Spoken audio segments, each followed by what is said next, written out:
I'm Kate Kesey. I'm the faculty director of the King Center on Global Development, and I'm delighted to welcome you to Artificial Intelligence Reshaping Global Work, which is a partnership between the King Center and our sister center, which is HAI on campus. So, if you're not familiar with the King Center, we are Stanford's hub on all things global development. So, we've pitched a very large tent that spans the whole campus. So, it includes all the schools, all the different disciplines, and what unites us is, a passion for trying to unlock solutions to the problems that are facing the global poor.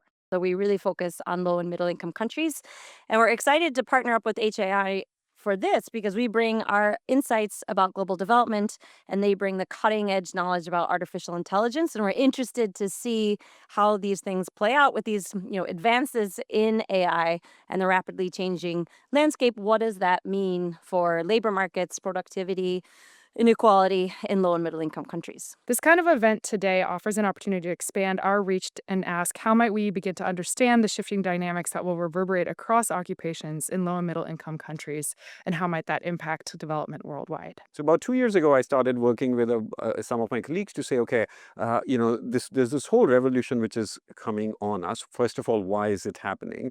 And I think the answer was simple. I think it's a general purpose technology. Very few technologies like electricity and others can get us. The internet can have that wider use in development. So the general purposeness of this is really important, whether it's in education or skilling and so forth. The second fact that it is continuously evolving. When I was starting my career in development, for instance, in EdTech, we would go through like 10 years of procurement in the civil service to install one laptop. And once you bought that laptop, kind of you were stuck with it for 6 years. And on the other hand, this technology is continuously evolving. And if you have a smartphone and if you have WhatsApp on your smartphone, whether it's in Ghana or India, you are touching AI constantly. And so so it became very clear why there was such a buzz around this thing. So the first thing that we said is, okay, how are people deciding where to create these use cases for AI versus not? And we found that there was literally no pattern. So the first exercise we did is said, let's try and identify, based on these 20 years of doing RCTs, where we think AI can actually have some sort of a larger impact than usual. And so we identified what we are calling 5 channels. I wrote about this in a SSIRP, Stanford Social Innovation Review piece recently. The first channel that we think where AI can be very useful in development is in targeting. A lot of the targeting happens based on means testing currently in development. You are below a particular income threshold. You live in this zip code. You are a woman. You are a person age 65 and over. You have a particular disability. I'm going to try and make you an entrepreneur because I have an entrepreneurship program, and it doesn't matter if you meet those criteria, rather than thinking who is best suited to be an entrepreneur. So for instance, now Rohini Pandey, who's a colleague at Yale, is using AI tools along with Google to figure out who are the households to give advance warning on flooding in the rivers close to Bihar, because otherwise there used to be this mass messaging going around, somebody going on a loudspeaker and saying, evacuate your house, evacuate your house, evacuate your house, when all you needed to do was evacuate only 1/10 of the houses. And you can then think about people disbelieving these messages. But now with these sensors that Google has combined with this, you can do it, but there are more interesting questions around trust in technology rather than just the technology that comes up. So that's number one, which is targeting.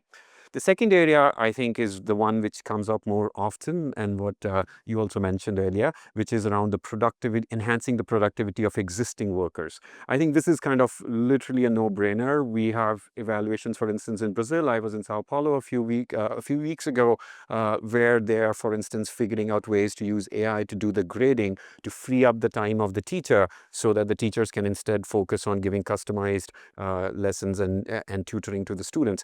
Whether it is in tutoring plans, teacher training, engaging the parents, you can use AI to kind of enhance the productivity of the teachers in a very substantial way. Same holds for hospitals and so forth.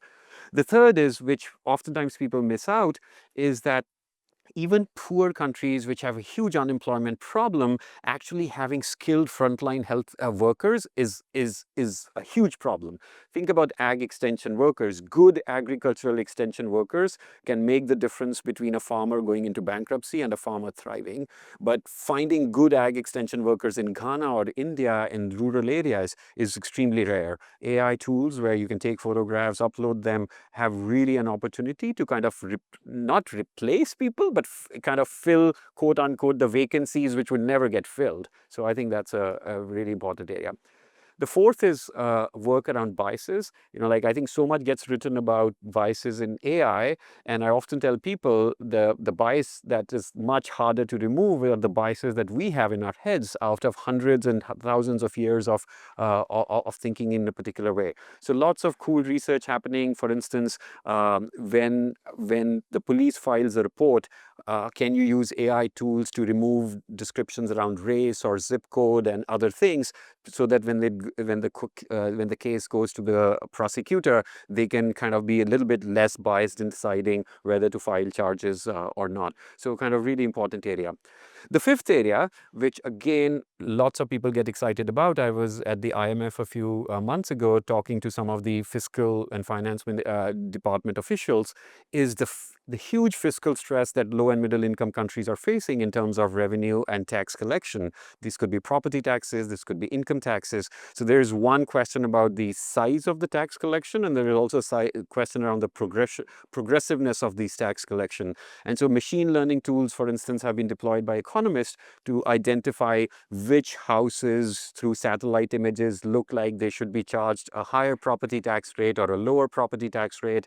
And you see all sorts of biases when underpaid tax collectors go to rich houses and they assess them much lower than they should be assessing, versus the assessment is much closer in the poor houses. So there are issues around regression and progressive taxes which can be tackled. So kind of those are the 5 channels which really get us excited, in addition to things like what are going to be the labor market impacts and so forth. We have like deep expertise from academia, the private sector, and policies. So I'm hoping everyone will want to weigh in. Everyone, including my cat, has ideas on what is like the AI proof skills / the AI augmenting skills in the next 5 to 10 years. So just given your expertise in this space, looking in the next 5 to 10 years, what do you think are the most substantive, important changes that you think will occur in the space of skilling and certification? And if you were going to advise a government that is of the nature that Sandy just mentioned, like what would you advise them to like turn on or turn off like tomorrow? The person who can take all the outputs and understand with a skeptical eye the limitations of what the model is giving them and what the model is doing for them, that is going to be highly prized. And so critical thinking and the ability to really understand limitations of technology, limitations of outputs, limitations of what the AI can do, and how to integrate it in a way that recognizes those limitations. It's not a particular skill set. It's across everything that will probably be in demand. And I think that's going to be the area most prized by organizations. Where is your software written? Well, it's written in India. What does the CTO of Tata Consulting say? Well, we're doubling down on LLMs for training workers to make them smarter. Where are we seeing AI being used in skilling right now that I find very exciting? So I think the first is on skilling programs, right? Like, or skills training. Namrata is the expert in it, so I want to punt this back to her, but she told me not to. We found that skilling programs, skill training programs have a positive impact in different settings, but they can often be extremely costly, and when you try to scale them up, then they don't really scale with the same impact. So I think where AI has a huge potential is to provide customized skilling programs which are much more tailor-made to what exactly you need, versus giving this one size fits all. So I think that's one area where there's a lot of people who are trying to put in use cases and evaluations are happening.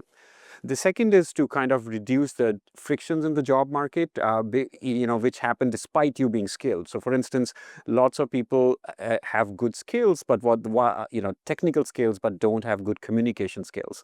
And AI can be used very much like, you call up somebody, a help center in India, and that person is reading off a screen saying, have you booted your computer? Have you done this machine yet? I think AI can help some of these folks figure out how best to communicate the skills they are, and similarly to kind of reduce some of the frictions in the job market. My favorite is an open source model we have that's called No Language Left Behind. It's a open commercial, no commercial model, which can be used to translate across 200 different languages, including low resource languages.